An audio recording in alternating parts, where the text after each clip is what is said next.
Donc je vais lancer un stream. Je vais vous demander s'il vous plaît de le rejoindre. Donc je répète, quand bien même ça saute, enfin si vous perdez le stream et que vous n'arrivez pas à tout entendre et que voilà, c'est pas un problème. C'est enregistré, donc j'enregistre la vidéo. Je vous mettrai le lien justement sur Pronote. Donc je vous invite à rejoindre le stream s'il vous plaît.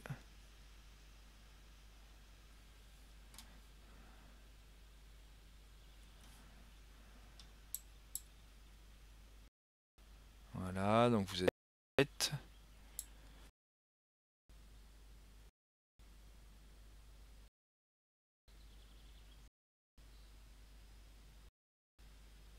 14.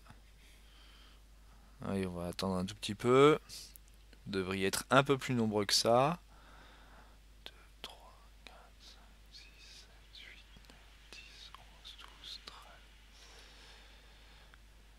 14, 15, 16, 17, 18, 19, 20, 21, 22, 23, 24, 25. Ok Imran, c'est pas grave, enfin c'est pas grave, essayez de quitter, relancer, essayez de vous rejoindre là-dessus si vous avez des problèmes de connexion pour les streams, c'est très compliqué, mais je répète, j'enregistre tout en vidéo, donc voilà, vous pourrez la revoir après. Ben oui, je comprends bien Enzo, ce n'est pas forcément évident.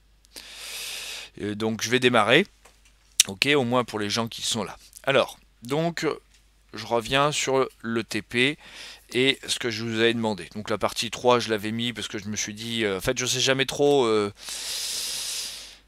en termes d'avancement, parce que je suis persuadé que certains vont très rapidement. Et du coup, je voulais qu'il y ait suffisamment de choses à faire pour tenir les 2 heures. Alors, donc l'objectif, ça, je vous ai donc redonné les 2 procédures de tri par insertion qu'on avait vues en classe. Donc la première où on décalait tous les éléments les uns après les autres vers la droite jusqu'à obtenir le bon élément qu'on insérait à cette position-là.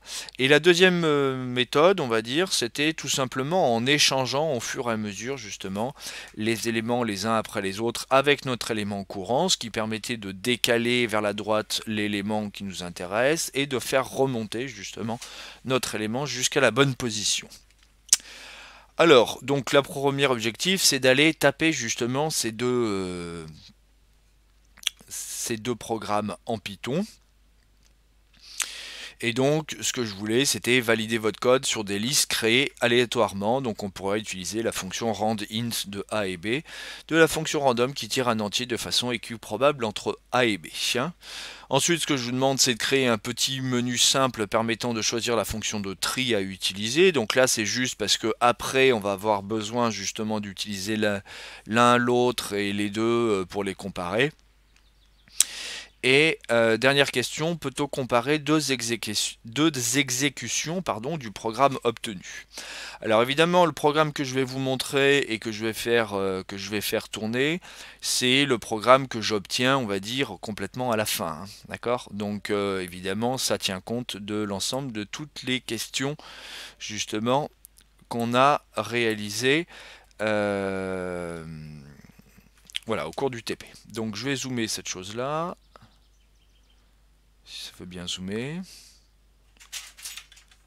Ok. Donc, première procédure. Alors, au passage, tiens d'ailleurs, j'ai des erreurs là-dessus. Je ne sais pas pourquoi j'ai ça.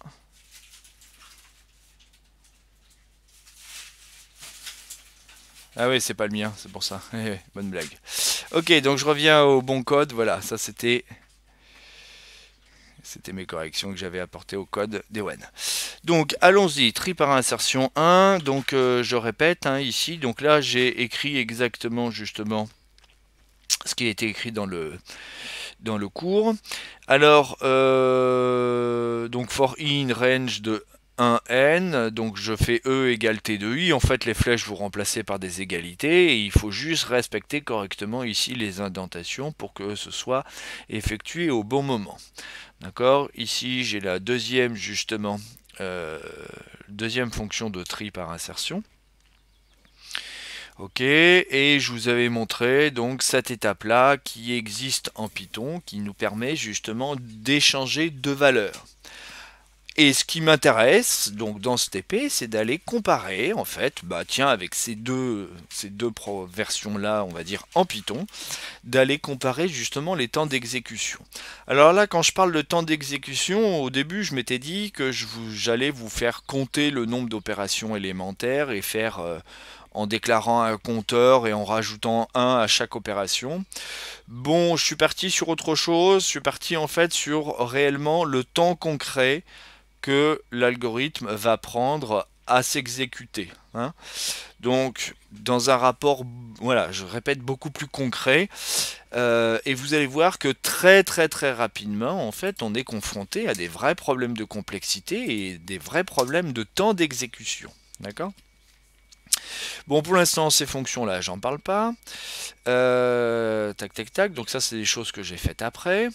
Et donc, j'ai mon petit menu. Alors, pour mon menu, alors au début, j'avais pas écrit ça sous forme de fonction, évidemment, mais après, au fur et à mesure, en fait, il faut, on va dire, structurer votre programme, donc faire un maximum de fonctions. Et juste pour vous montrer, mon programme principal, il est ici. Vous voyez, j'ai donc 7 lignes de programme principal. Alors quand je programmais, enfin quand je faisais les cours en C, c'est ce que je disais aux élèves, quand votre programme principal il fait plus de 20 lignes, c'est qu'il y a un problème. D'accord? C'est-à-dire qu'il faut encore découper en fonctions. Donc là, ici, c'est le même principe. A priori, en fait, à la fin, vous n'avez pas besoin d'avoir énormément, justement, de lignes de code. Alors, évidemment, on fait ça au fur et à mesure, hein. Bon, alors, mon petit menu. Donc, mon petit menu, j'affiche juste des choses. Et ici, en fait, je récupère donc 1, 2, 3 ou 4, justement, au clavier. Alors, je répète quand même que le input, hein, petit rappel, hein, ça me renvoie une chaîne de caractères.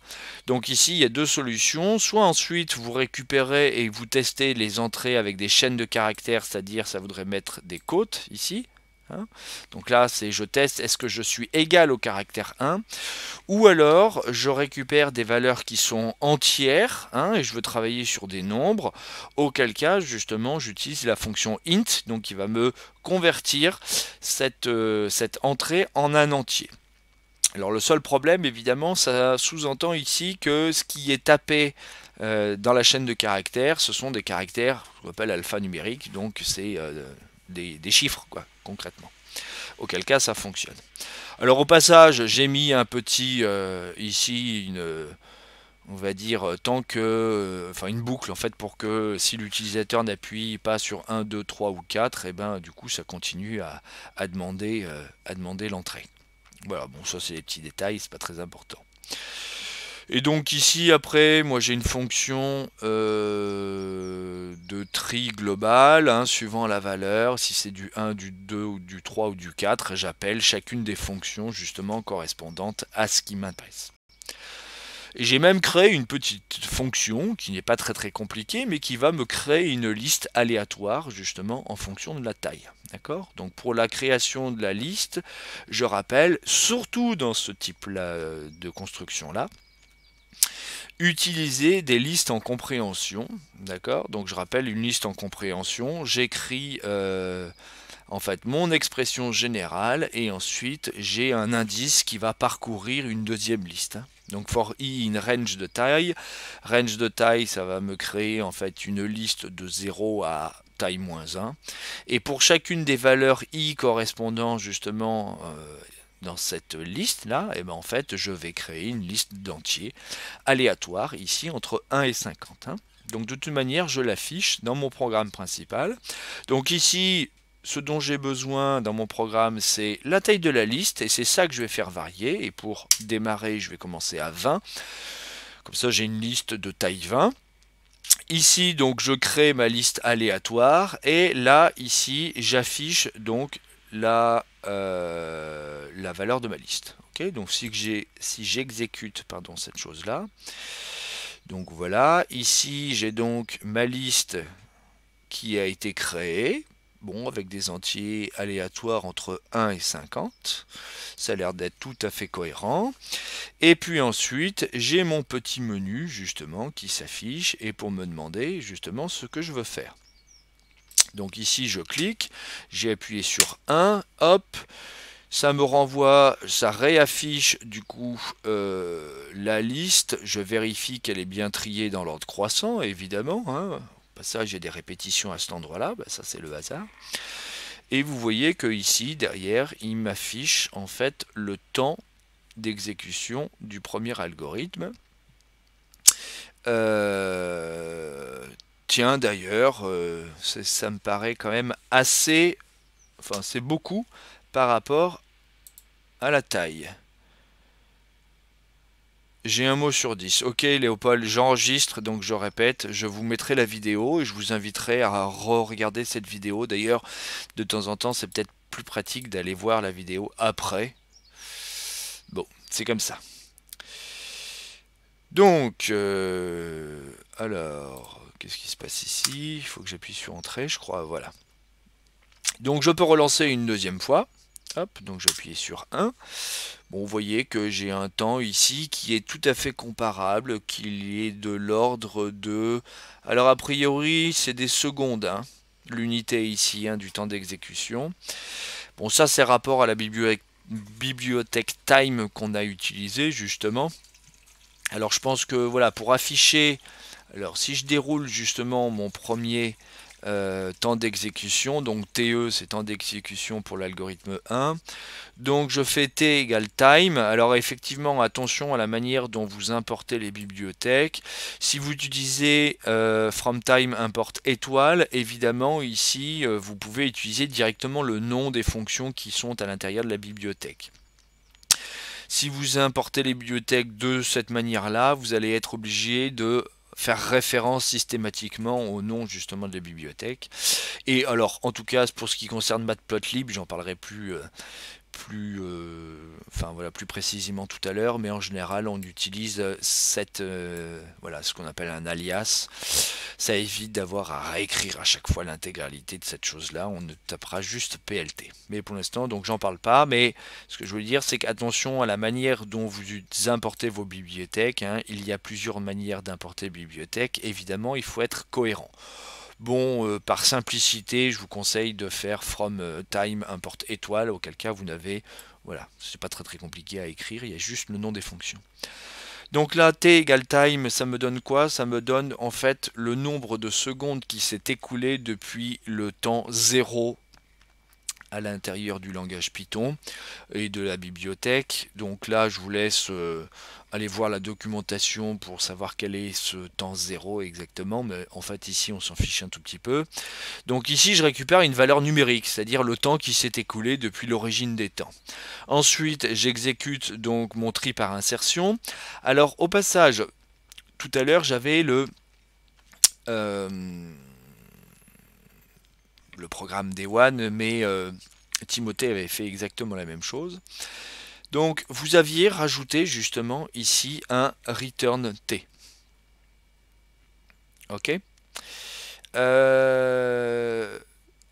Alors, ce qu'il faut comprendre, c'est que, alors si je fais return T, ici mon code est tout à fait cohérent, parce que là je renvoie quelque chose que je stocke à l'intérieur justement de mon... Pourquoi il y a T ici d'ailleurs? C'est plutôt L à cet endroit-là. Voilà. Donc si j'exécute cette chose-là, ce qui est une première, évidemment, ça reste plutôt assez intéressant de le programmer comme ceci. Et puis en fait, après, il faut l'enlever. Et puis voir ce que ça donne justement. Est-ce que j'ai besoin de renvoyer la liste T justement qui a été triée? Ou est-ce que on va dire que la liste ici qui est passée en argument, est-ce que voilà, est-ce que les modifications apportées à l'intérieur de la liste T sera justement répercutées dans le programme main? Alors ici c'est quelque chose de très spécifique justement au langage Python. Par rapport au cours de programmation que je vous ai donné, je vous ai expliqué que les arguments étaient passés par valeur, ce qui est évidemment le cas, sauf pour les listes. Parce que pour les listes, en réalité, alors la gestion des listes en Python est très particulière, notamment, alors là on va être confronté à ce genre de problème-là, et justement parce que les listes sont manipulées par, alors ce qu'on appelle par les adresses, d'accord, par les pointeurs, on va dire, ça s'appelle comme ceci, et non pas par valeur. Ça veut dire quoi concrètement? Ça veut dire que quand vous donnez en argument une certaine liste, donc là les tableaux, hein, les modifications que vous allez en fait faire sur ce tableau là sont répercutées dans le main. Pourquoi? Parce que ici en fait ce que vous passez c'est l'adresse justement de la liste et pas juste les valeurs numériques, d'accord? Et donc il y a plein d'autres problèmes au niveau de la manipulation des listes justement en Python. Mais quand je dis des problèmes, c'est pas sur la manipulation des listes de base, hein, c'est surtout sur les copies, hein.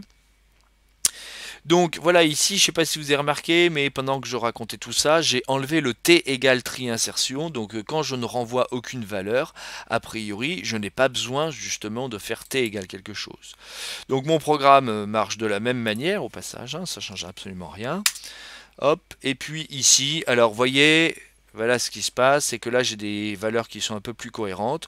J'ai une liste de taille 20 et puis le temps d'exécution qu'on me donne, il est égal à 0. Alors quand il est égal à 0, ici, ça ne veut pas dire que votre programme ne marche pas, mais ça veut dire que la taille évidemment de votre liste est quand même très faible. J'ai que 20 valeurs et évidemment trier un tableau ici de 20 valeurs, l'unité étant la seconde, et ben le résultat c'est du 0 seconde. D'accord? Donc au passage, ici, dans ma fonction de temps d'exécution, je réaffiche la liste évidemment parce que j'ai bien envie de voir que ma liste est bien triée. Et ensuite, j'affiche ici directement, donc je récupère la valeur de time, c'est-à-dire le nombre de secondes qui s'est passé depuis le temps t est égal à 0, et puis j'enlève la valeur précédente. Donc si je fais time moins t, bah là ce que je récupère c'est le temps qui s'est passé entre la ligne 27 si vous voulez et la ligne 30 de mon code. Alors au passage, moi je renvoie justement ici cette valeur time-t. Alors j'expliquerai après, mais ça pour l'instant ici j'en ai pas besoin. Voilà. Donc au passage, voilà. Donc ce qu'il faut bien comprendre, c'est que les listes ici, en fait, donc ces deux fonctions là, ces deux algorithmes, en fait, ce ne sont pas rigoureusement des fonctions, ce sont ce qu'on appelle des procédures. Donc du coup, dans mon cours, quand j'ai écrit procédure, si je m'oriente vers du Python, c'est tout à fait vrai. Alors attention, évidemment, ça va dépendre du langage de programmation que vous utilisez. Si vous faites ça dans un langage comme le langage C, eh ben, vous aurez besoin, alors pareil, il faut aller voir dans le langage C comment sont passés, quand je passe un tableau justement en argument, ça s'appelle des tableaux dans le langage C, il n'y a pas de liste. La question c'est comment ces arguments sont-ils passés? C'est qu'ils sont passés par valeur ou par référence. C'est-à-dire référence, c'est-à-dire les adresses justement de savoir où sont stockées les valeurs. Voilà pour le début. Alors voilà, donc là je vais, bon j'ai testé, j'ai fait une petite démonstration du premier programme, je fais le deuxième, alors l'algorithme de tri le deuxième, quelle est la seule différence? C'est qu'on utilise justement cet échange en utilisant les tuples. Donc ça c'est spécifique à Python. Alors ce qui est intéressant, c'est que j'aimerais bien savoir justement, bah tiens, entre les deux, lequel est le plus rapide? Est-ce que cette écriture-là, justement, est-ce que ça coûte un peu plus cher que faire tous ces décalages-là? Parce que si on regarde en algorithmique, si on regarde justement dans le tableau, ce que j'ai fait la dernière fois dans le cours, et ben en fait ici j'ai beaucoup plus d'opérations, je décale tous les éléments les uns après les autres. Et ce qui est intéressant, c'est que quand vous comparez le temps d'exécution justement de ces deux fonctions, eh ben, il s'avère que celle-ci, en fait, elle est quand même beaucoup plus lente. Même si j'ai moins d'opérations a priori à faire, mais cette exécution-là, cette utilisation des tuples, c'est très pratique pour l'écriture du code, mais il s'avère que en termes de temps d'exécution, eh ben, c'est quand même plus long. Voilà. Donc, alors, quand je pose la question, est-ce que c'est possible de comparer deux exécutions du programme? Vous voyez ici, j'ai fait le temps 1, j'ai fait l'algorithme 1, j'ai eu un temps égal à 0. Et ici, j'ai fait l'algorithme 2, 2, et j'ai un temps égal à, bon, c'est 1, c'est compliqué à dire ça, c'est 10 millièmes de seconde. Enfin, ça fait 1 millième plutôt d'ailleurs, si on arrondit correctement. Alors moi ce que j'affirme c'est que en fait comparer ces deux choses-là ça n'a aucun sens. Alors pourquoi? Pourquoi? Parce que je tire des listes qui sont aléatoires. Si vous regardez, cette liste-là, ça n'est pas la même que celle-ci. Donc d'un point de vue de la complexité, si on réfléchit un tout petit peu, hein, en termes du pire des cas, le meilleur des cas et compagnie, je ne peux pas comparer le temps d'exécution de cette liste-là, de cet algorithme-là sur cette liste-là, et de l'algorithme 2 sur cette liste-là, tout simplement parce que la donnée de départ n'est pas la même. À partir du moment où je tire quelque chose d'aléatoire, chaque fois que je vais retirer aléatoirement justement une liste, je ne peux pas comparer les temps d'exécution. Voilà, donc ça c'était le but de ma question dans le TP. Peut-on comparer deux exécutions du programme obtenu? La réponse ici est non. Alors évidemment on peut les comparer en soi, hein, mais ce qu'il faut bien comprendre c'est que le temps d'exécution ici je ne peux pas le comparer. Pourquoi? Parce que la donnée de départ n'est pas la même. Donc si je veux réaliser une vraie comparaison justement de ces deux algorithmes, il faut absolument que je tire ma liste aléatoirement une fois au début et ensuite que j'exécute justement les deux programmes sur la même liste. Ça c'est la première chose. Donc voilà pourquoi je vais créer, donc j'ai créé une fonction de comparaison justement à partir d'une certaine liste. Alors, ça c'est le premier problème. Le premier problème c'est que je suis obligé d'avoir la même donnée. Le deuxième problème, c'est que si j'exécute l'algorithme 1 sur ma liste de départ, à la fin de l'exécution, ma liste elle est triée. Donc si j'exécute l'algorithme 2 sur la liste précédente, elle est déjà triée. Donc nécessairement, j'atterris dans le meilleur des cas. Et donc évidemment, mon premier temps, il va être égal à quelque chose, pas forcément quelque chose de très grand, mais il va être égal à quelque chose. Et le temps d'exécution du deuxième, il sera nécessairement égal à 0, puisque la liste est déjà triée. Hein, donc évidemment, je suis dans le meilleur des cas. Alors quand je dis égal à 0, c'est un abus de langage, parce que si vous regardez l'algorithme de tri par insertion, dans le meilleur des cas, en fait, il est linéaire, c'est-à-dire que j'aurai quelque chose de proportionnel à la taille. Donc j'aurai quand même un temps d'exécution, mais il sera quand même, je ne peux pas comparer et je ne peux pas faire ce que je veux. Donc, ce qu'il faut faire, c'est en réalité, il va falloir justement faire des copies. Je vais tirer ma liste aléatoirement et je vais faire une copie de la liste dans une autre liste. D'accord ? Et pour la copie justement d'une autre liste, si je fais L1 est égal à L par exemple, alors ça c'est un problème de Python, si je fais L1 est égal à L, en réalité les deux listes L1 et L font référence à la même liste. Donc si je modifie justement ma liste L1, ça va être répercuté justement sur la deuxième liste. Donc ça on peut le faire très rapidement justement en console. Hein. Donc je crée une liste d'entiers, je vais mettre 1, 2, 3 et 4. Voilà, je ne vais pas faire une liste trop longue parce que l'objectif n'est pas d'y passer très longtemps. Voilà, je fais cette chose-là, je fais L1, L1 est égal à L. Donc là, zut, L1 est égal à L. Donc là, a priori, je recopie dans une autre liste les valeurs de L. Je vais modifier la première valeur de ma liste L1, donc qui est théoriquement la copie. Il m'a mis un smiley à l'intérieur. L1 de 0 est égal à... Je vais mettre autre chose, par exemple, je vais mettre 7. Voilà. Et là, je prie pour que ce que je raconte va fonctionner. J'ai toujours des petites angoisses là-dessus. Et je vais afficher justement la valeur L de 0. Voilà. Donc là, il n'y a pas d'ambiguïté. Vous voyez que j'ai créé une liste L. J'ai recopié dans L1 les valeurs de L. C'est sur L1 que je fais la modification. Et quand j'affiche la valeur L de 0, bah, vous voyez qu'en réalité, en fait, L1 et L2 ici font référence. Alors en termes d'adresse, en termes d'architecture, vous devriez tout à fait comprendre cette chose-là. En fait, ce sont les mêmes cases qui sont au même endroit. J'ai un deuxième nom, mais qui fait référence à la même adresse mémoire. Et donc du coup, si je fais une modification sur l'une, elle s'est répercutée sur l'autre. Donc, si je veux récupérer en fait deux listes qui sont indépendantes les unes des autres, en fait, au lieu L1 égale L, c'est pas ce qu'il faut faire. Il faut faire L1 est égal à la liste de L. Et dans ces cas-là, là, ça fonctionne. Ok? Donc voilà pourquoi je fais cette instruction. Alors pourquoi j'en copie plein?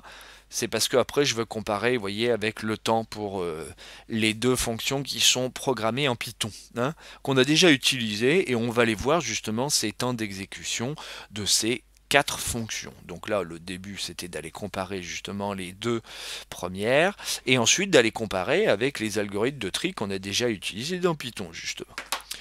Donc je fais 3 copies techniquement, et puis je vais exécuter. Donc sur chacune de ces copies, vous voyez ici, je fais mon premier tri sur la liste L, celle de départ. Ensuite ici sur L1, la deuxième c'est sur L2, et la troisième c'est sur L3. Ok? Et je vais donc exécuter cette fonction-là. Donc ça c'est mon menu, c'est le petit 3 justement. Alors quand je dis les deux tris, en réalité il y en a 4 à comparer. Et je vais aller voir justement les temps d'exécution de chacun. Donc je relance mon programme, cette fois-ci je vais utiliser mon petit menu 3. Alors vous voyez ici pour une liste de taille 20, donc là j'ai bien fait des copies. Pour une liste de taille 20, vous voyez que pour mes 4 algorithmes, le temps d'exécution est de l'ordre de 0. Ok Ryan, bon, je ne sais pas pourquoi vous nous avez écrit ça, je pense que vous avez dû appuyer sur votre clavier, enfin voilà. Bon, donc je continue. Hop. Donc c'est là où ça commence à devenir intéressant. Donc là, j'ai quelque chose qui fonctionne, bon a priori, hein, je dis bien. Mais maintenant, c'est là où je vais rentrer dans la complexité. Bon, évidemment, pour une liste de taille 20, il ne se passe pas grand-chose. Alors ce que je vous demande de faire, ce que je vous proposais, c'était justement, moi ce que je voudrais, c'était de mettre en évidence le caractère quadratique, justement, de mes algorithmes. Alors, ce que je fais ici, c'est un peu de la bidouille, hein, d'un point de vue des maths, c'est pas complètement rigoureux, mais l'idée c'était d'aller voir, si je multiplie par 10, en fait c'est un peu comme ce que vous avez fait quand vous avez fait en collège, en troisième, les triangles semblables et ce genre de choses-là. Vous avez vu que quand on multiplie les longueurs par une certaine valeur, on multiplie les aires par la valeur au carré et les volumes par la valeur au cube. Ici, je veux faire exactement un petit peu la même chose. Si je multiplie par 10 la taille justement de ma liste, qu'est-ce qui va se passer justement par rapport au temps d'exécution? Donc là, je vais exécuter avec cette nouvelle donnée. Hop, alors évidemment, l'affichage de la liste au bout d'un moment, je vais finir par l'enlever parce que ici, j'en ai plus besoin. D'accord? Donc mes algorithmes de tri fonctionnent. Donc allons-y dans le 3. Voilà. Donc là, sur une liste de taille 200, j'ai déjà des choses qui sont bien plus intéressantes. Hein. Vous voyez déjà que le temps d'exécution des algorithmes il devient non nul pour les deux premiers, alors qu'il devient nul pour... Enfin, il reste nul. Alors quand on dit nul, c'est très proche de 0, hein, faut pas croire. Hein, on peut parler de limite là justement, hein, en termes de maths. Mais bon, voilà. Alors, l'algorithme 1, vous voyez, il me fait de l'ordre de 2 millièmes de seconde, ou plutôt 3 millièmes de seconde si j'arrondis correctement. Et l'algorithme 2, on est de l'ordre de 6 millièmes de seconde. Alors, je ne sais pas si vous vous rendez compte, mais là, en termes, donc pour la simple, quelle est la différence? La seule différence, c'est cette exécution-là, hein, c'est cet échange-là, et ben il s'avère que cet échange-là, il coûte très très cher en Python. Donc ça, c'est quelque chose, honnêtement, je j'étais pas au courant, hein, mais grâce au TP, j'ai trouvé ça très intéressant. Je me suis dit, bah tiens, voilà, c'est intéressant. Donc notez que c'est très pratique à écrire. En termes de code, c'est très bien, mais il faut savoir que ça coûte cher. C'est du simple au double, hein. Ici on est à 3, ici on est à 6. Donc vous voyez que le deuxième algorithme met 2 fois plus de temps à cause de cette exécution-là, hein. D'accord? Donc j'ai pas creusé plus loin justement par rapport aux échanges et la gestion des tuples en Python. Mais voilà, moi c'est ce que je reprochais un peu au début au fait d'utiliser Python, c'est que on utilisait énormément de choses, c'est très très pratique d'utilisation, mais en fait on ne maîtrise pas ce qu'il se passe derrière. Et là, ben voilà, on est confronté directement à cette chose-là. Bon, donc je vais relancer une deuxième exécution, parce que là on peut commencer à jouer, ça commence à devenir un petit peu sympa. Donc vous voyez que ici, deuxième exécution, ici je suis à 2 millièmes de seconde, et ici je suis à 5 millièmes de seconde. On est toujours un peu euh, dans un rapport de simple au double entre nos deux algorithmes. Donc allez, encore une dernière fois. Tac, tac, tac. Voilà, donc ici on est dans les mêmes proportions. Et donc je vais continuer à augmenter la taille de ma liste. Parce que pour l'instant, taille 200, enfin quand j'avais la taille 20, bah, j'avais du zéro de partout, donc je ne pouvais pas comparer. Donc c'est là où ça va devenir intéressant, et c'est là où je fais une toute petite escroquerie, et je vais vous expliquer à quel endroit je fais une petite escroquerie. Donc là, j'augmente la taille de ma liste, je passe à 2000. 2000 valeurs, vous notez que ça commence à devenir quand même un peu conséquent. Donc j'exécute mon programme. Alors j'ai effacé l'affichage de la liste, heureusement, parce que ici à cet endroit-là, ça serait quand même un peu lourdingue. Donc vous notez que là, vous voyez que l'exécution du programme, il prend du temps. Donc évidemment, c'est ce que je vous ai mis dans le TP, hein. Hop, c'est ce que je vous ai dit là. Donc à l'aide, blablabla, donc là on en est à cet endroit-là. Lesquelles des deux fonctions semblent être la plus rapide? Donc ça on a répondu, hein, c'est la numéro 1. Et pourquoi? Bah, c'est à cause de cet échange justement des deux valeurs avec les tuples, ça coûte cher. Donc là, multiplier la taille par 10, quelle est l'évolution du temps d'exécution? Répéter la comparaison plusieurs fois. Il faudra faire preuve ici de patience. Évidemment, parce que pour l'instant, vous voyez que là, je suis passé à 2 secondes en gros. Et ici, je suis à 3 secondes. Alors notez qu'au passage, le ratio ici n'est plus tout à fait du simple au double. Par contre, qu'est-ce qui m'intéresse? Ici, alors j'ai multiplié par 10. Alors, pourquoi je ne peux pas comparer ces deux temps? Parce que vous voyez, j'ai encore tiré une liste aléatoirement entre les deux, et donc je n'ai pas la même donnée. Mais même si je n'ai pas tout à fait la même donnée, si je répète donc la même chose plusieurs fois, je peux quand même comparer un tout petit peu quel est l'ordre de grandeur, on va dire, de l'augmentation du temps d'exécution. Donc j'en ai relancé un, ici je suis à 2, vous voyez qu'on était à 2... Ah ouais, bah là ça marche plus. On était à 2 millièmes de seconde ici quand j'étais à 200, et quand je suis passé à 2000, on est à 2 secondes. Donc en fait, là ici, j'ai un rapport 1000 entre les deux. Pour le deuxième, je suis à 4 millièmes, ici je suis à 3, même chose, j'ai un rapport 1000. Donc j'ai multiplié par 10 la taille de ma liste, et en gros, ça m'a multiplié par 1000 le temps d'exécution. Je dis bien en gros, hein. Et donc je vais continuer. Allons-y, on était à 2000, je vais augmenter, je passe à 20 000. Question, vous voyez ici on était à 1,72, alors vous voyez bien que le temps d'exécution n'est pas réellement comparable directement, mais l'ordre de grandeur, lui, il reste à peu près comparable, hein. On va dire qu'en tirant aléatoirement, on se retrouve globalement dans un cas moyen par rapport à la complexité. On a peu de chances d'arriver dans le meilleur des cas et dans le pire des cas. On est, on va dire, en moyenne. Donc allons-y, cette fois-ci pour 20 000. Alors attention, pour 20 000, là il va falloir être beaucoup plus patient, hein. Hop. Donc si on était à 1 seconde, si vous avez compris là où je veux en venir, l'algorithme est quadratique, a priori c'est de l'ordre de n carré, donc c'est au moins multiplié par 100. Donc c'est là où ça va devenir un tout petit peu plus long. Donc on va laisser tourner le programme. Alors, si on n'obtient pas le résultat, il ne faut pas dire que ça bug à cet endroit-là, hein, parce que c'est pas du tout un bug. C'est juste que notre programme il tourne pendant ce temps-là, et le temps d'obtenir les résultats, eh ben ça va prendre du temps. D'accord?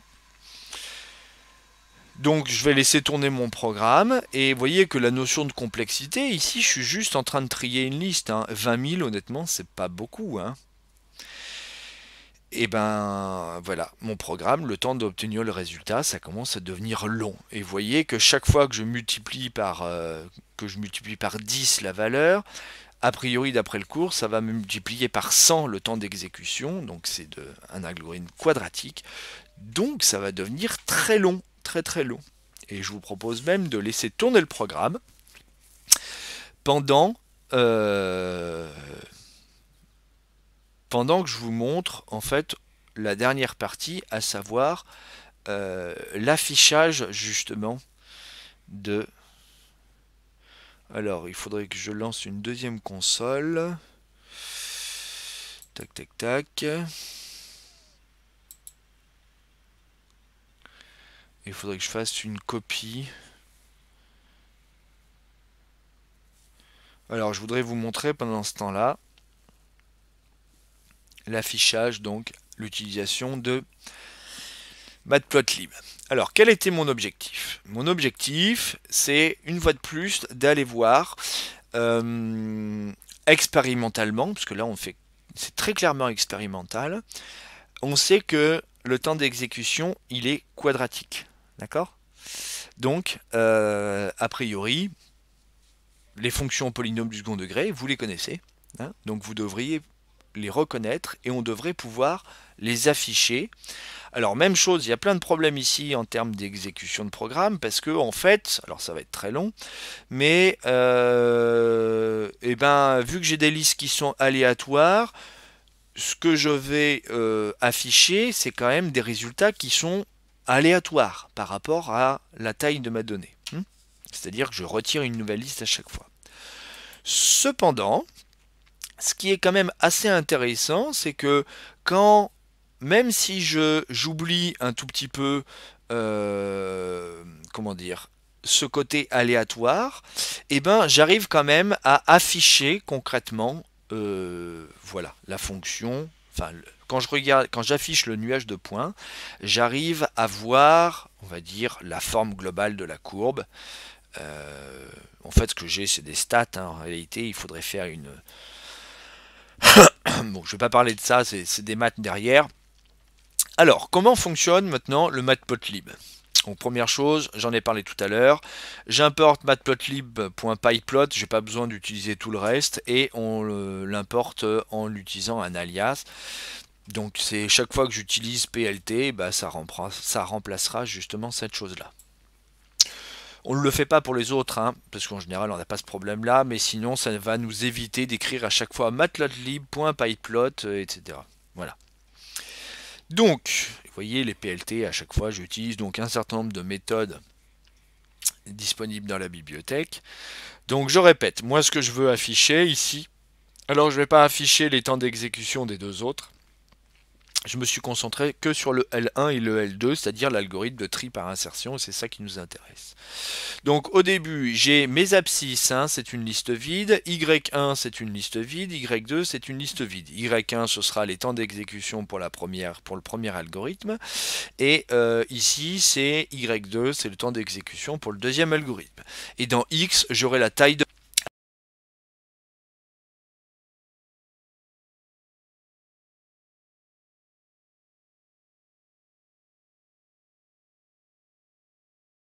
Alors, ça n'empêche pas d'avoir le résultat et l'affichage. Le seul truc, c'est que pour afficher le caractère, on va dire, quadratique justement de ma donnée, enfin des algorithmes, il faut que mes données soient quand même suffisamment grandes. Et pour que la fluctuation, alors je suis désolé de parler de termes, mais c'est des choses que vous avez vues en maths, j'ai quelque chose d'aléatoire et qui tourne autour de quelque chose de théorique. Et pour que la fluctuation d'échantillonnage ne soit pas trop importante, eh bien évidemment, il faut que la taille de mes données soit quand même assez grande. Donc ici, je vais de 500 à 500. Premier algorithme, j'aurai ma taille 0 d'ailleurs, je crois, parce qu'ici la première valeur c'est 0. Ensuite j'aurai une liste de taille 500, je calcule mon temps d'exécution et à chaque fois je les rajoute si vous voulez dans mes listes, hein. Donc je rajoute la valeur de ma taille dans ma liste X, je rajoute le temps d'exécution de l'algorithme 1 dans ma liste Y1 et le temps d'exécution de l'algorithme 2 dans la liste Y2. Évidemment, je fais tourner chacun des algorithmes à chaque fois. Alors j'ai un petit doute sur mon programme là d'un coup. Ah non, c'est L égale liste aléatoire. Oui, donc là il y a bien un return. Et ensuite, ouais, voilà, c'est ça. Alors, voyez pourquoi je renvoie le temps d'exécution, c'est à cet endroit-là. C'est parce que là, j'en ai besoin du temps d'exécution. J'ai pas besoin que de l'afficher. Au début, j'avais besoin que de l'afficher. Là, j'ai besoin de récupérer la valeur numérique. Et donc, je l'affiche à l'intérieur. Au passage, pendant que je raconte pas mal de choses, ma console est lancée. Donc, je suppose que de l'autre côté, ça a été... Alors, vous voyez où est-ce que j'en suis? De l'autre côté, j'ai eu le résultat seulement du premier algorithme. Donc vous voyez, j'étais à 2 secondes. Ici, je suis passé à 200 secondes. Alors là, c'est très flagrant, hein. On voit bien qu'en multipliant par 10, bah, j'ai multiplié par 100 justement le temps d'exécution. C'est un ordre de grandeur, on est bien d'accord, hein, mais je vois... Enfin voilà, ici, expérimentalement, je retrouve ce caractère quadratique. Ok ? Alors je vais tenter quelque chose ici d'un peu ambitieux. Je vais essayer d'exécuter cet algorithme-là. Alors sur une taille évidemment pas trop grande, hein. Donc la taille de ma liste ici... Alors de toute manière ça change rien puisque j'exécute la partie numéro 4. Alors hop, on va le sauvegarder. Je voudrais l'exécuter dans le deuxième. Voilà, ça marche. Donc je vais... Zut. Ici, je vais utiliser la partie 4 de mon menu, à savoir d'afficher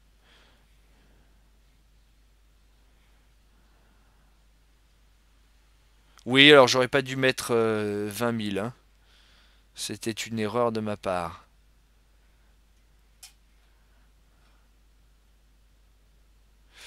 La question, c'est pourquoi il m'affiche tout ça. Alors pourquoi il m'affiche tout ça? Parce que effectivement, qu'est-ce que je voulais dire? Non, c'est indépendant de la taille. Quand je fais mes temps d'exécution, vous voyez ici, j'affiche la liste à chaque fois et le temps d'exécution. Donc il faut que je laisse tourner mon programme un certain temps.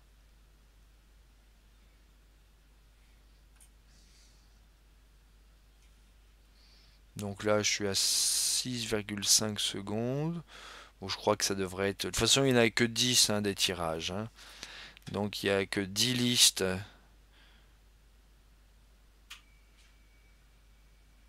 Bon, vous voyez au passage que ces notions de complexité, c'est pas que théorique, hein. Vous voyez là, c'est complètement concret. Voilà, c'est parfait.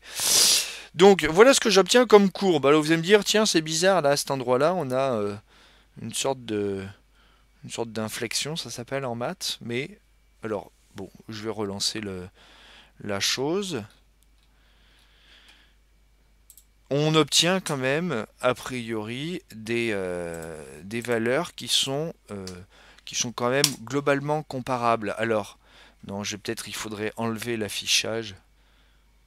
Bon, si je dis, c'est pas très grave. Donc, je relance la même chose, hein.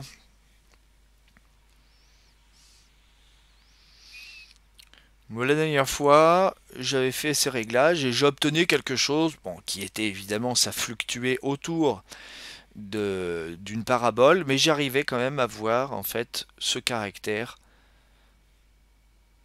parabolique, quadratique justement, du temps d'exécution de chacune de mes deux courbes.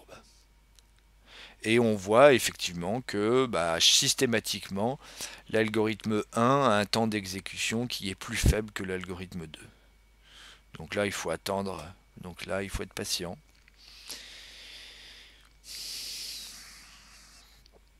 Il en reste une dernière. Ah non, ça redescend. C'est bizarre.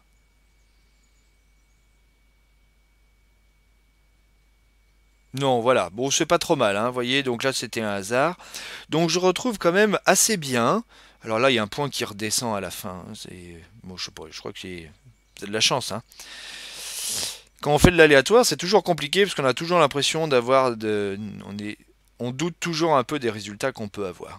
Bon, cependant, ici, vous voyez bien que bah, j'ai les points qui sont en bleu. Je retrouve un peu cette forme de parabole. Voilà, c'est ce que je voulais vous faire faire. Ok, de toute manière, je vous mettrai la correction sur Pronote. En tout cas, ce programme-là, je vous le mettrai sur Pronote. Vous pourrez justement jouer avec. Ok. Donc voilà pour la première partie, et je vais regarder, ça y est. Alors voilà, j'ai eu la deuxième partie de mon exécution, donc je répète, hein, j'avais une taille 20 000. Alors regardez ce qu'il se passe. Premier algorithme, je suis à 195 secondes, temps d'exécution. Deuxième algorithme, je suis à 280 secondes. D'accord, donc ça fait quand même beaucoup plus que le premier. Et puis les deux méthodes, les deux fonctions qui existent dans Python, alors je n'en parle pas hein, directement, mais ce sont d'autres algorithmes de tri. Et alors là, je critiquais un peu Python tout à l'heure, mais de ce point de vue-là, vous pouvez vous rendre compte à quel point justement les méthodes qui sont utilisées en termes de programmation, elles sont, mais par rapport à ce que je vous montre moi en cours, elles sont d'une efficacité absolument géniale. D'accord? Donc toutes ces notions d'algorithmique, de complexité, vous voyez que bah, ça sert à quoi? Ça sert à créer ce genre d'algorithmes qui sont quand même hyper efficaces. Et quand je dis hyper efficaces, voilà, j'utilise juste un superlatif, mais il faudrait aller voir concrètement dans toutes les notions justement dans les algorithmes de tri et en complexité, à quel point justement ces fonctions elles sont hyper efficaces. Donc, alors que nos algorithmes, nous, on est de l'ordre de 200 secondes, donc 200 secondes, c'est long à attendre. Hein. Vous voyez que, alors 200 secondes, ça fait quoi? Ça fait 3 minutes 20, quelque chose comme ça, si je ne me trompe pas. 3 minutes 20 pour attendre le résultat, c'est quand même très long. Hein. Vous voyez, je pense que l'être humain a du mal à... Il a envie d'avoir le résultat très rapidement. Bah, les fonctions qui sont programmées dans Python, elles, c'est du 4 millième de seconde, et pour le point sort, c'est du 3 millième de seconde. Au passage, vous notez que le point sort est plus efficace que le sorted. Voilà. Donc avant, on ne pouvait pas trop voir parce qu'on avait du 0 dans les deux cas. Alors juste ce cas-là, là ici, on avait du 1 millième de seconde et l'autre c'était du 0. Bon, bah, on n'a pas eu de chance, on va dire, pour le sortie. Il est tombé sur enfin vraiment le pire des cas, on pourrait dire. Enfin un cas proche du pire des cas. Mais là, on peut tout à fait les comparer. Et là, cet ordre de grandeur ici, je pense que d'un point de vue concret, on ne peut pas faire plus explicite pour comprendre que les notions de complexité, bah, c'est pas que théorique, c'est pas que casse-pied au niveau justement voilà, du cours. Est-ce qu'il y a des questions, enfin pour ceux qui m'écoutent, est-ce qu'il y a des questions sur ce que j'ai raconté? Et au passage, je vais en profiter pour couper